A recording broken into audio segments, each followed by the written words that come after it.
Alléluia. C'est un immense honneur pour moi, un privilège de pouvoir me tenir en ce lieu aujourd'hui, afin que nous puissions partager ensemble ce que le Seigneur aura inspiré.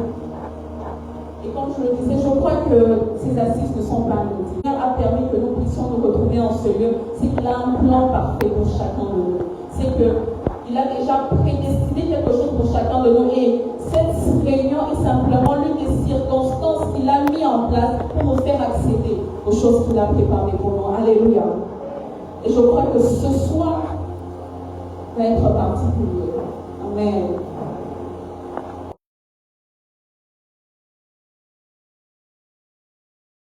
Instant, le Seigneur me disait, Jenny, tu sais, ce serait une erreur de pouvoir considérer ce culte comme étant ordinaire. Ce serait une erreur de pouvoir considérer le fait que le Seigneur nous réunisse dans sa présence comme étant quelque chose d'ordinaire. J'aimerais dire à quelqu'un, il est impossible de pouvoir être en contact avec la véritable présence de Dieu et ne pas ressortir avec des marques. Et ne pas ressortir avec quelque chose, avec des empreintes. Parce que lorsque tu rencontres Dieu, il te laisse des empreintes. J'avais un homme qui a dit, la rencontre avec Dieu, c'est un accident. Tu ne peux pas ressortir un trace. Alléluia. Et je crois que ce soir, au-delà d'être une croyance, je sais que ce soir est particulier pour quelqu'un. Amen. Avant de commencer le message,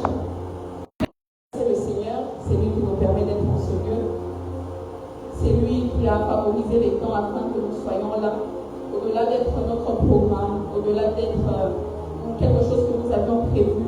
Je crois que si nous sommes en ce lieu, c'est que Dieu a vraiment planifié dans la vie de tout un chacun que nous puissions nous retrouver en ce lieu.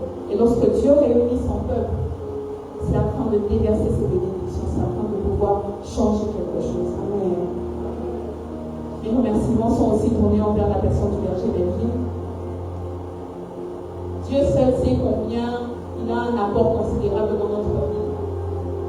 Je regarde 5, 6, 7 ans en arrière, je me dis, si le berger Melvin n'était pas là, je ne pense pas qu'aujourd'hui je me tiendrais ici. Parce que sa disponibilité, ses prières, son soutien ont toujours été présents. Et il y a une énorme bénédiction pour nous, les bergers, au nom de tout aujourd'hui, nous allons vous dire que nous vous aimons énormément, vous comptez énormément pour nous. Et notre prière est que Dieu vous garde encore plus longtemps avec nous. Amen. Je veux aussi remercier une personne qui n'est pas là, mais qui fête son anniversaire aujourd'hui d'ailleurs. Mon père spirituel, le berger David Sadalai. Pas plus tard, Pierre, je lui parlais, je lui disais, mais papa, comment ça se fait que je prêche le jour de votre anniversaire? Est-ce que c'est ainsi? Il ne m'a pas répondu, il a juste souri. Mais je crois que rien n'est anodin dans le monde spirituel. Amen. Et de là où il est, je voudrais lui dire merci aussi pour son apport, pour sa présence. Et je crois que Dieu a bien fait de le placer dans ma vie. Est-ce que vous pouvez m'aider, s'il vous plaît, par vos acclamations, à augmenter la responsabilité spirituelle de berger David?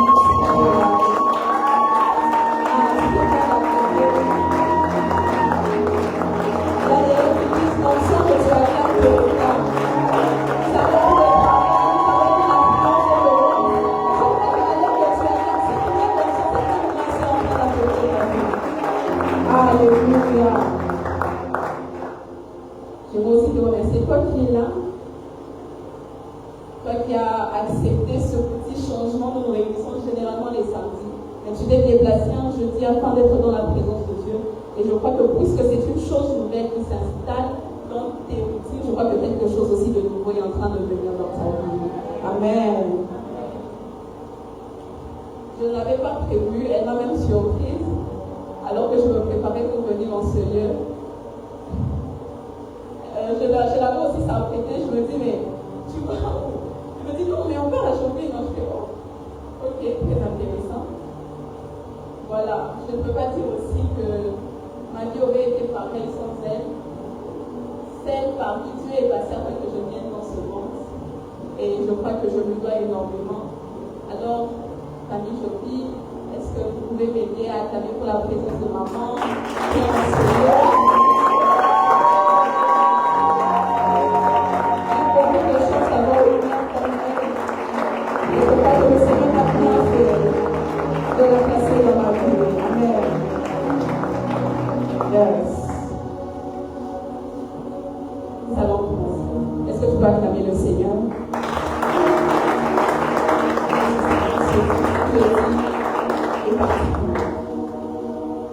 Le programme qui nous réunit en ce lieu est intitulé Chamar 2025. Est-ce que tu peux m'aider à dire Chamar 2025?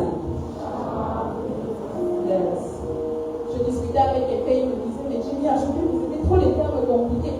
On est passé de Omeg, aujourd'hui c'est Chamar. Au final, qu'est-ce que ça veut dire? Et si j'étais clarifier quelque chose, en fait, Chamar n'est rien de compliqué. Chamar est juste un terme hébreu qui veut dire garder, qui veut dire veiller sur, qui veut dire protéger. En réalité, le but de ces assises ici, c'est de faire de nous des personnes qui gardent, des personnes qui peuvent veiller sur quelque chose, des personnes qui peuvent protéger une chose. Amen. Le but de ces assises, j'aime une autre traduction de la Bible qui appelle les chamas, les sentinelles. Alléluia. Et donc, ce rassemblement ici n'est pas simplement pour nous réunir ici pour que ça fasse joli pour ton poste. Non. Mais ces cultes que nous avons organisés sont afin qu'une personne qui entre en ce lieu puisse ressortir avec l'idée réelle. Et pas seulement l'idée, mais puisse ressortir en étant transformée complètement en une personne qui est capable de veiller sur quelque chose, en une sentinelle. Alléluia. Est-ce que tu peux m'aider à dire sentinelle? J'aimerais que l'on lise quelque chose. Je suis dans le livre d'Ézéchiel. Est-ce qu'on pourrait m'aider? Ézéchiel 33. Ézéchiel 33, le verset 7.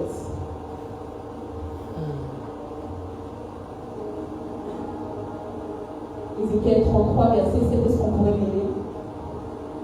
Ézéchiel 33, verset 7. Je lis au nom de Jésus. Et toi, fils de l'homme, je t'ai établi comme sentinelle sur la maison d'Israël. Tu dois écouter la parole qui sort de ma bouche et les avertir de ma part. Amen. Ici, la Bible est en train de nous montrer quelque chose. La Bible est en train de dire, je t'ai établi sentinelle sur la maison d'Israël. La Bible est en train de parler, c'est Dieu qui parle. Il dit à Ézéchiel, je t'ai établi sentinelle sur la maison d'Israël. Mais une chose qui me bénit, c'est qu'il dit, tu dois écouter la parole qui sort de ma bouche et les avertir de ma part. En réalité, ici, nous comprenons une chose, que la vie de la maison d'Israël en soi dépend de la capacité à Ézéchiel d'être une sentinelle. La vie de la maison d'Israël dépend de la capacité à Ézéchiel d'être une sentinelle devant la face de Dieu. Ézéchiel, si tu ne te tiens pas devant la face de Dieu, il est possible que Israël vive des choses compliquées. Ézéchiel, si tu perds ta capacité à te tenir, à être une sentinelle, il est possible que tu fasses rater au peuple d'Israël quelque chose. Parce qu'en réalité, leur vie dépend de ta capacité à rester à l'écoute de Dieu. Une sentinelle est une personne qui reste à l'écoute de Dieu, qui est capable de se tenir. La particularité de la sentinelle, c'est que, alors que plusieurs peuvent être en train de dormir, elle doit rester éveillée. Pourquoi? Parce que la vie des autres dépend aussi de son attitude. La particularité de la sentinelle, c'est que pendant que les autres dorment, elle ne peut pas se permettre de dormir.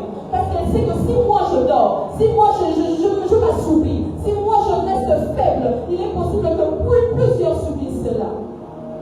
Et c'est pour ça que cette personne doit rester éveillée. C'est pourquoi ne t'étonne pas. Autour de toi, tu as l'impression que personne ne bouge. Tu as l'impression que tout le monde ne voit pas ce qui est en train de se passer. Tu as l'impression que c'est toi qui es éveillé par rapport à quelque chose qui se passe autour de toi. C'est simplement que tu es le chamar qui doit veiller à cela. C'est simplement que tu es la personne qui doit se tenir devant la face de Dieu afin de prier pour cela. Alléluia. J'aimerais que l'on lise aussi quelque chose. Vous allez m'excuser, on va faire beaucoup de lectures aujourd'hui. Je suis dans le livre d'Ézéchiel 22, le verset 29 à 30. le verset 29 à 30. Ézéchiel 22, 29 à 30. Le peuple du pays se livre à la violence, commet des rapides, opprime le malheureux et l'indigent, foule l'étranger contre toute justice. Je cherche parmi eux un homme qui élève un mur, qui se tienne à la brèche devant moi en faveur du pays, afin que je ne le détruise pas. Mais je n'en trouve pas. Alléluia. Je m'en vais aussi lire Juge, le chapitre 6, versets 11 à 13. La Bible déclare: Puis vint un ange de l'Éternel et s'assit sur le térébinthe d'Ophra, qui appartenait à Joas de la famille d'Abiézer. Gédéon, son fils, battait du froment au pressoir pour le mettre à l'abri de Madian. L'ange de l'Éternel lui apparut et lui dit: L'Éternel est avec toi, vaillant héros. Gédéon lui dit: Ah, mon Seigneur, si l'Éternel est avec nous, pourquoi toutes ces choses nous sont-elles arrivées? Et où sont tous les prodiges que nous racontent nos pères quand ils disent: L'Éternel ne nous a-t-il pas fait monter hors d'Égypte? Maintenant, l'Éternel nous abandonne et nous livre entre la main des Madiens. Bien-aimés dans le Seigneur, je me suis rendu compte d'une chose. En réalité, le problème, c'est qu'il y a des personnes qui vont dans la présence de Dieu, mais simplement pour lui raconter les problèmes qu'ils ont. Ils vont dans la présence de Dieu et s'arrêtent à détailler ce qui se passe mal dans leur vie. Alors que le Seigneur n'est pas en train de chercher des personnes qui vont lui raconter, parce qu'en réalité, Dieu est omniscient, il sait déjà tout. Dieu n'a pas besoin des personnes qui vont venir lui rappeler encore ce qui est en train de se passer autour de lui. Dieu n'a pas besoin des personnes qui vont venir lui raconter encore ce qui se passe de mal dans sa famille. Parce qu'en réalité, il sait déjà tout. Le Seigneur est en train de dire, Dieu est en train de dire dans la Bible qu'en réalité, il cherche une personne qui se tienne à la brèche. La Bible déclare que le peuple est en train de se méconduire dans Ézéchiel 22. Le peuple était en train de se méconduire. Et la Bible dit: je cherche parmi eux quelqu'un qui puisse se tenir à la brèche. Et le mien plus de se tenir à la brèche. Parce qu'en réalité, Dieu n'a pas besoin de journalistes, Dieu a besoin des intercesseurs. Dieu n'a pas besoin des personnes qui vont venir lui donner des informations. Dieu a besoin des personnes qui peuvent dire: oui, je sais cela, mais je sais aussi que je peux être la personne qui se tient devant moi pour cette même situation-là. Le problème, c'est qu'il y a des personnes, quand ils viennent dans la présence de Dieu, ils se présentent simplement comme étant des gens qui racontent des histoires. Seigneur, il se passe ça. Seigneur, il se passe ça. Oui, il se passe ça. Mais qu'en est-il de toi qui vois cela? Le problème aussi, berger, je me suis rendu compte que peu ont l'idée que Dieu veut passer par eux pour changer une situation. Peu ont cette idée-là dans la tête. Lorsqu'ils viennent devant de Dieu, ils se disent: certainement je prie et Dieu va susciter le pasteur. Certainement je prie, j'irai à Jopi, je vais prier, mais après la prédication, une personne va me lever pour me raconter encore ce que je vis dans ma famille. Certainement je prie, mais Dieu va dire à un prophète ce que je vis exactement et la solution viendra certainement de lui. Mais j'aimerais dire ici à une personne: il existe des temps où Dieu suscite des hommes et leur donne le mandat de sauver des personnes. Un peu comme Moïse. Moïse, en réalité, tu n'as rien à voir avec ce qui s'est passé avec le peuple d'Israël. Tu ne sais pas ce que nous on a vécu. Parce que tu étais dans la maison de Pharaon. Tu n'as pas complètement idée de ce par quoi nous nous sommes passés. Mais il est possible aussi que Dieu cherche. J'aime comment la Bible dit. La Bible dit que le peuple est en train de se méconduire. Mais il ne dit pas: je vais susciter quelque part un prophète. La Bible dit: parce qu'il est de ces temps où Dieu suscite quelqu'un de l'extérieur. Mais il est aussi de ces temps où Dieu cherche parmi vous là. Parmi vous qui vivez cette situation-là. Parmi vous qui vivez dans cette ténèbre-là. Dieu cherche une personne qui est en train de vivre ces choses. Qui vit ces choses réellement. Afin de se tenir à la brèche. En faveur du peuple. Et là, nous voyons l'exemple de Gédéon. La Bible dit qu'il était en train de battre du froment au pécheur pour le mettre à l'abri des Madians. C'est qu'il connaissait réellement ce par quoi ils étaient en train de passer. J'aimerais dire ici à une personne: il est possible que le chamar soit ton pasteur, mais à un temps là, il faut que le chamar soit aussi toi dans ta famille. Il est possible que le chamar soit l'homme de Dieu, mais il est aussi temps que toi-même tu puisses te lever et que tu puisses prier afin d'être cette personne qui se tient à la brèche.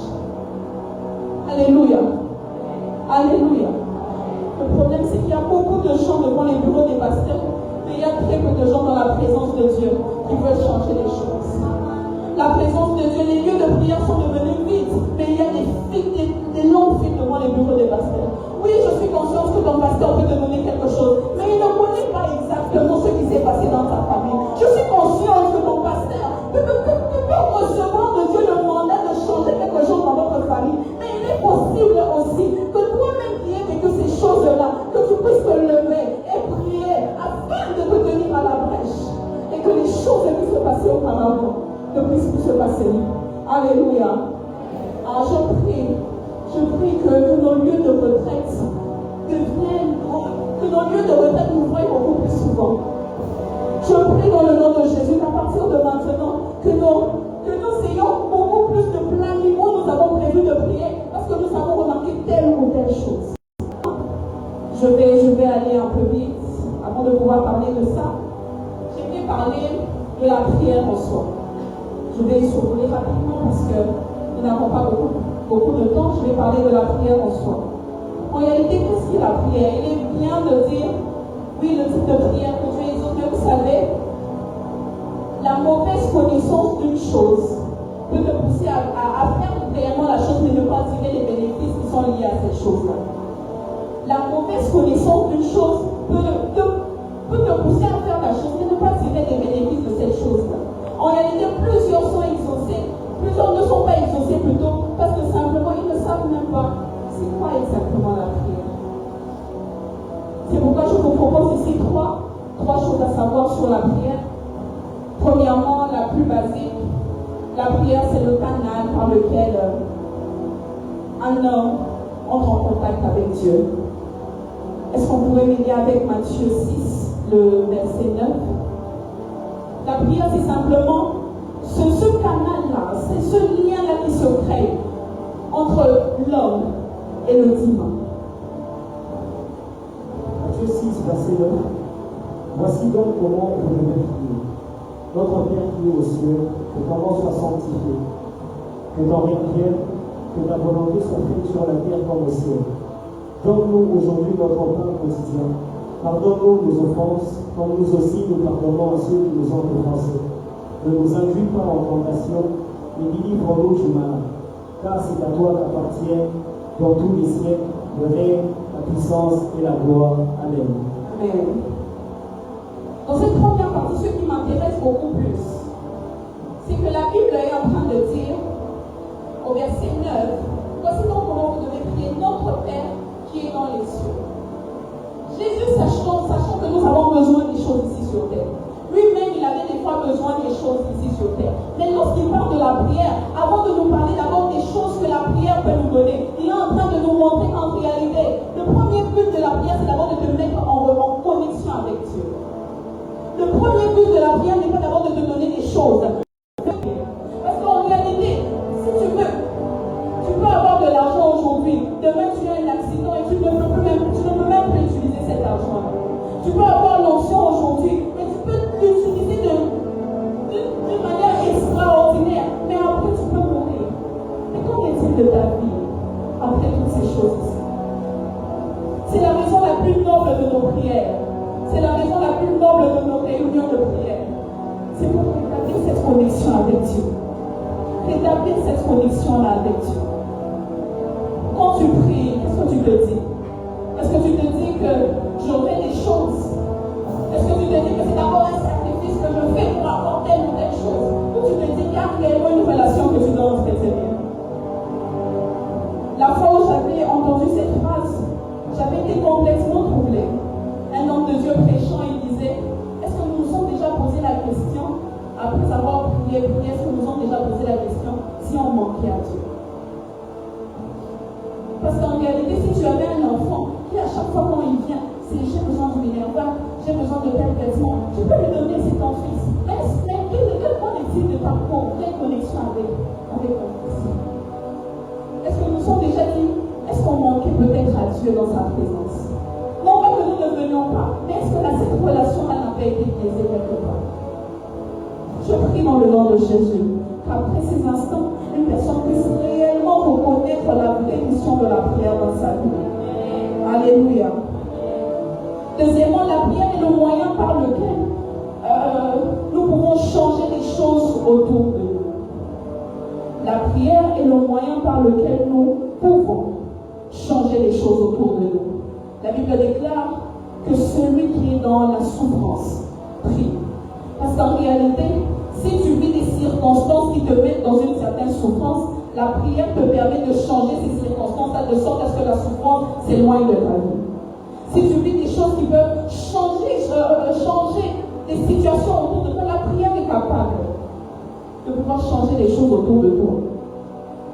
Et quand tu comprends ça, lorsque tu comprends cela, il faudrait être d'accord avec deux vérités essentielles. C'est que premièrement, la prière fonctionne. Amen.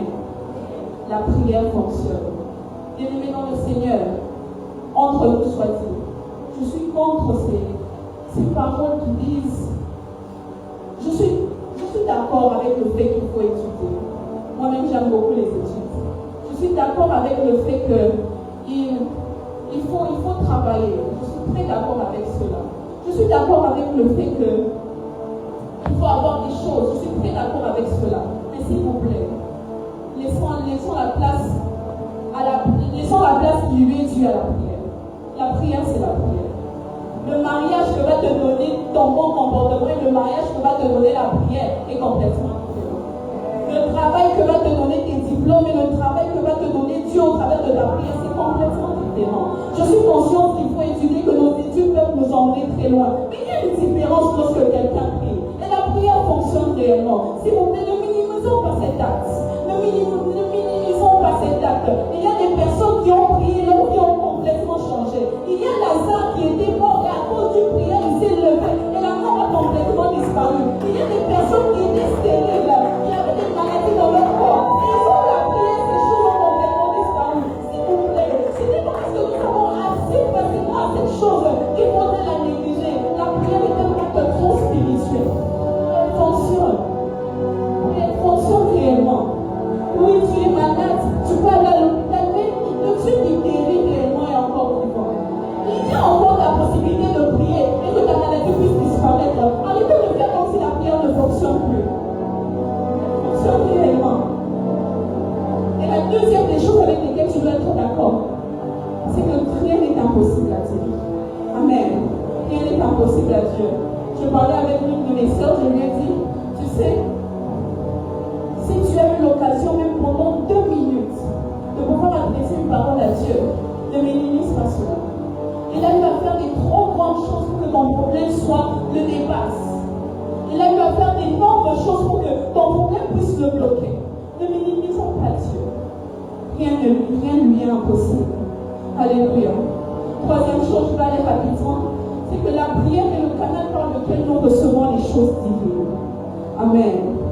La prière est le canal par lequel nous recevons les choses divines. Lorsque je parle des choses divines, je parle des choses qui ont le caractère de Dieu. Je parle des choses qui portent l'empreinte de Dieu. La prière est le seul moyen par lequel tu recevras des choses authentiques. La prière est le seul moyen par lequel tu recevras des choses qui portent le caractère de Dieu, des choses qui tuent. Tu essaies par tes propres efforts, essaye un peu de prier, on verra si ça ne va pas marcher. Tu as essayé de partir, de voir des hommes, essaye un peu de la prière et on verra si ça ne va pas marcher. Alléluia. Alléluia. Je vais maintenant parler de 5 choses, de 5 types de prières que notre Dieu exauce. Amen. 5 types de prières que notre Dieu exauce et après cela nous allons prier. Après cela nous allons prier. Ce qui est sûr, c'est que Dieu exauce les prières. Mais il faudrait que ces dernières soient sous certaines conditions afin qu'il les exauce. Amen. Le premier type de prière que Dieu exauce, c'est la prière faite dans la volonté de Dieu. La prière faite dans la volonté de Dieu. Est-ce que c'est possible qu'on peut faire 1 Jean 5, verset 14 à 15? Une prière qui est formulée selon la volonté de Dieu ne peut jamais échouer. Une prière qui est formulée selon ce que Dieu a déjà prévu, selon sa volonté, ne peut jamais échouer. 1 Jean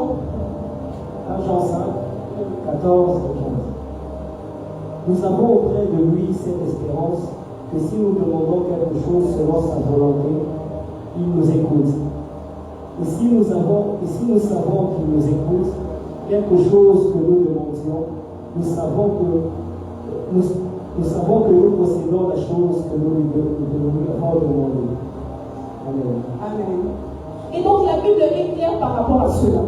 Lorsque nous demandons quelque chose à Dieu par rapport à sa volonté, selon sa volonté, cette chose-là nous est accordée. Le problème, c'est que plusieurs, et nous-mêmes en fait, nous ne connaissons pas c'est quoi la volonté de Dieu. Nous ne savons pas, mais qu'est-ce qu'est la volonté de Dieu réellement? Mais lorsqu'une prière est formulée selon la volonté de Dieu, cette prière-là n'échoue pas. Et Dieu l'exauce. Un peu comme Anne, tu es en train de prier, afin que Dieu soit en train de. afin que Dieu te donne un enfant. Mais tant que tu n'as pas encore compris que ta prière doit être alignée selon la volonté de Dieu, il est possible que cet exaucement-là soit en train de tarder. Il est possible que ton exaucement tarde parce que tu n'as pas encore compris qu'elle doit être conforme à la volonté de Dieu d'abord. Quelle est la volonté de Dieu pour ta vie?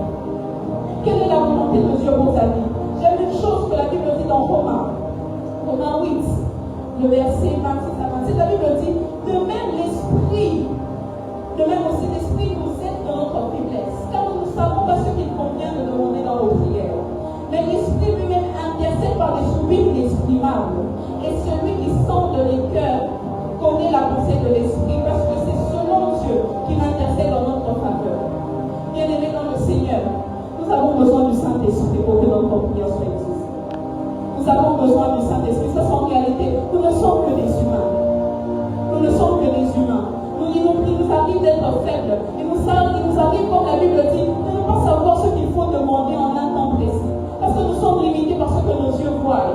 Parce que nous sommes limités par les réalités autour de nous. Mais celui qui connaît réellement, la Bible dit, quand l'Esprit de Dieu viendra, il vous conduira dans la vérité. Parce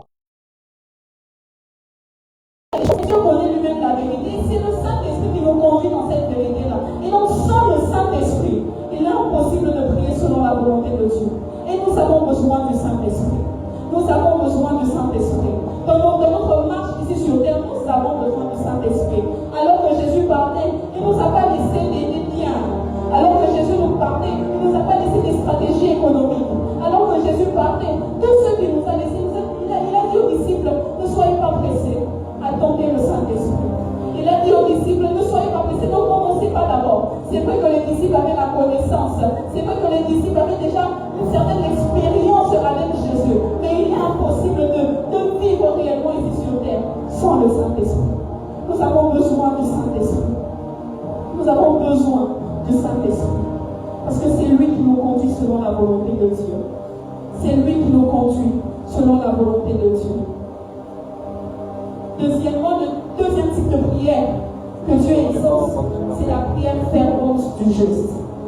La Bible déclare dans Jacques 5, le verset 16, la Bible dit que la prière fervente du juste a une grande efficacité. La prière fervente du juste a une grande efficacité. La prière fervente du juste a une grande efficacité. La Bible ne dit pas la prière fervente a une grande efficacité. La Bible dit la prière fervente du juste a une grande efficacité. Parce qu'en réalité, lorsque tu te présentes devant Dieu, ta nature compte.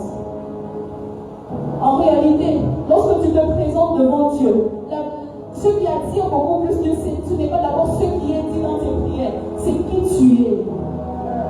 La Bible déclare qu'alors que Abel et Caïn ont fait des offrandes, la Bible ne dit pas que Dieu a rejeté l'offrande de Caïn simplement. La Bible dit qu'il a porté un regard favorable sur Abel et son offrande. Lorsque nous entrons dans la présence de Dieu, la première chose que Dieu regarde, ce n'est pas d'abord ce que nous apportons. Parce qu'en réalité, on ne peut pas impressionner Dieu.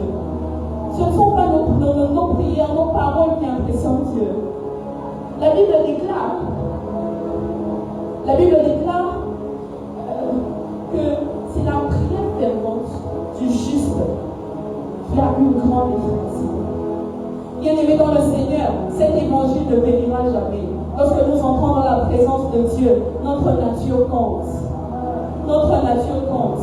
La mission de Jésus ici sur terre Jésus n'est pas venu afin de faire de nous des hommes riches. Jésus n'est pas venu afin de faire de nous des hommes prospères. Jésus n'est même pas venu afin que nous puissions réussir dans la vie. Jésus est venu afin de changer notre identité.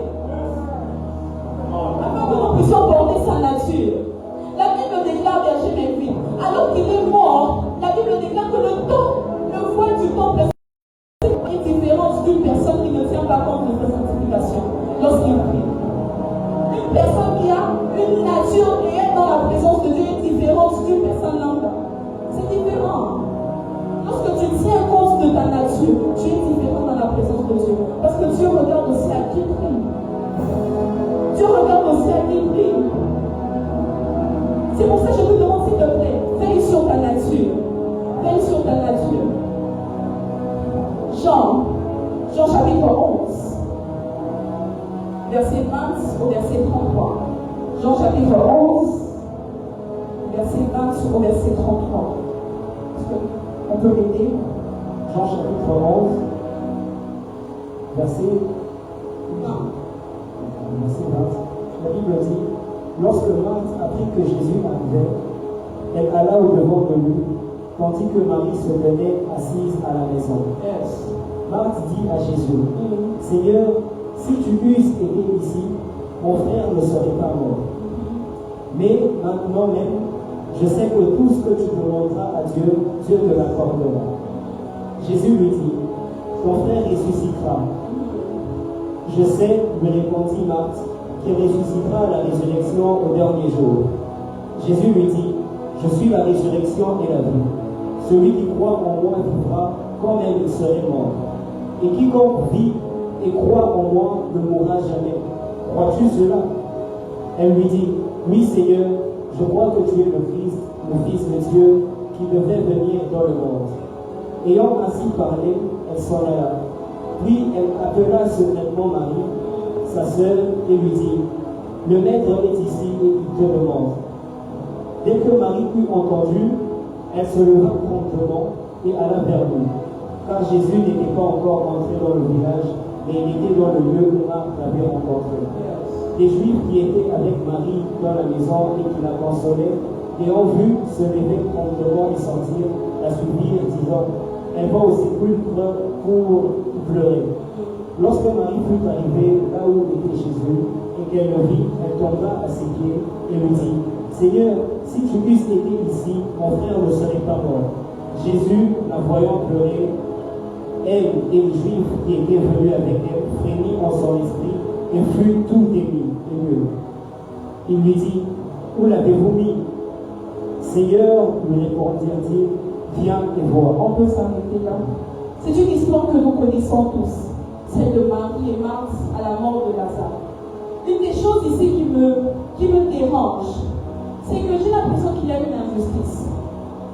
Marthe est venue devant Jésus, lui a dit la même phrase, si tu avais été ici, mon frère ne serait pas mort. Mais Jésus ne l'exauce pas. Il commence comme des débats. Jésus lui dit, ton frère va ressusciter. Marthe lui dit, mais oui, je sais qu'il va ressusciter au dernier jour. Mais Jésus lui dit encore, est-ce que je suis la résurrection et la vie, est-ce que tu prends cela? Débat sur débat. Mais ce qui me plaît, c'est que la même Marthe qui a débattu avec Jésus, elle va chercher Marie. Elle va chercher Marie, et lorsque Marie arrive, elle a peut-être les mêmes mots que Marthe, mais elle n'a pas la même position que Marthe. Parce qu'en réalité, Marie venait d'exprimer toute sa nature devant Dieu, devant Jésus. Il est possible que nous puissions avoir les mêmes paroles dans la présence de Dieu, mais notre nature fait la différence. Yes. Il est possible que nous puissions avoir les mêmes mots. En réalité, ce n'est pas notre éloquence qui impressionne Dieu, c'est qui nous sommes devant lui qui le fait réagir. S'il vous plaît, bien-aimés dans le Seigneur, laissons notre peau français, laissons nos éloquences pour nos lives et nos conférences. Dans la présence de Dieu, c'est ta nature qui compte d'abord. Ce ne sont pas tes mots. C'est ta nature qui compte d'abord. Je prie une génération de ceux qui tiendront également compte de leur nature devant Dieu puisse renaître au nom de Jésus. Je prie qu'il n'y ait pas simplement des gens qui viendront à l'église, parleront en langue, sentiront des prisons, tomberont et puis rentreront chez eux. Je prie qu'une réelle génération de ceux qui gardent Jésus. Troisième type de prière que Dieu exauce, c'est la prière faite avec foi. Alléluia. La prière faite avec foi. Dans le même texte, en réalité, ce qui a manqué à Marthe, c'était aussi sa foi. Ce qui a manqué à Marthe, c'est qu'elle venait devant Jésus, mais elle avait un autre plan à côté. Elle a dit, si tu avais été là, mon frère n'allait pas mourir, mais à côté, elle pensait quand même que s'il pouvait ressusciter, ça ne serait pas aujourd'hui.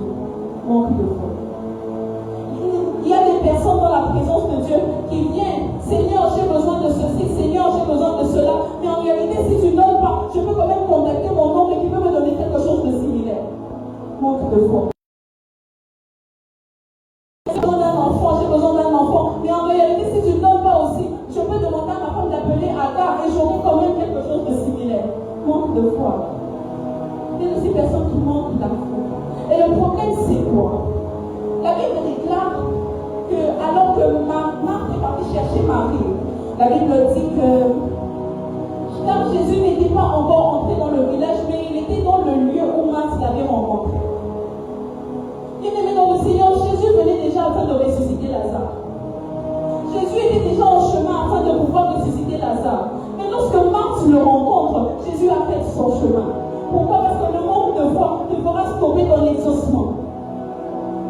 Alléluia. La Bible déclare que Marie a rencontré Jésus là où Marthe l'avait laissé. Parce qu'en réalité, lorsque Christ et Marthe se sont rencontrés, le manque de foi de Marthe a fait en sorte que Jésus s'arrête dans sa marche. Est-ce qu'il est possible que des choses soient en route vers nous, mais à cause de notre manque de foi, ces choses-là s'arrêtent en chemin? Est-ce qu'il est possible que notre exaucement soit déjà en train de venir, mais à cause des circonstances, à cause de notre manque de foi, ces choses-là s'arrêtent en route? Parce que nous manquons à la foi. Bien-aimé, ton manque de foi va te faire ralentir l'exaucement.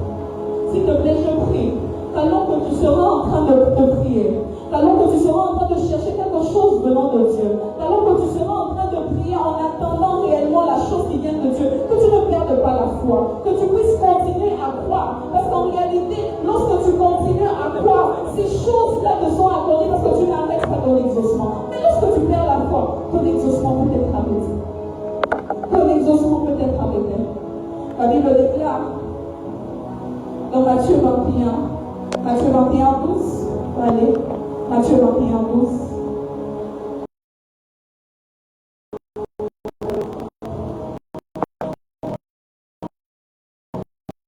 Parce que c'est l'une des caractéristiques des prières que Dieu exauce. Matthieu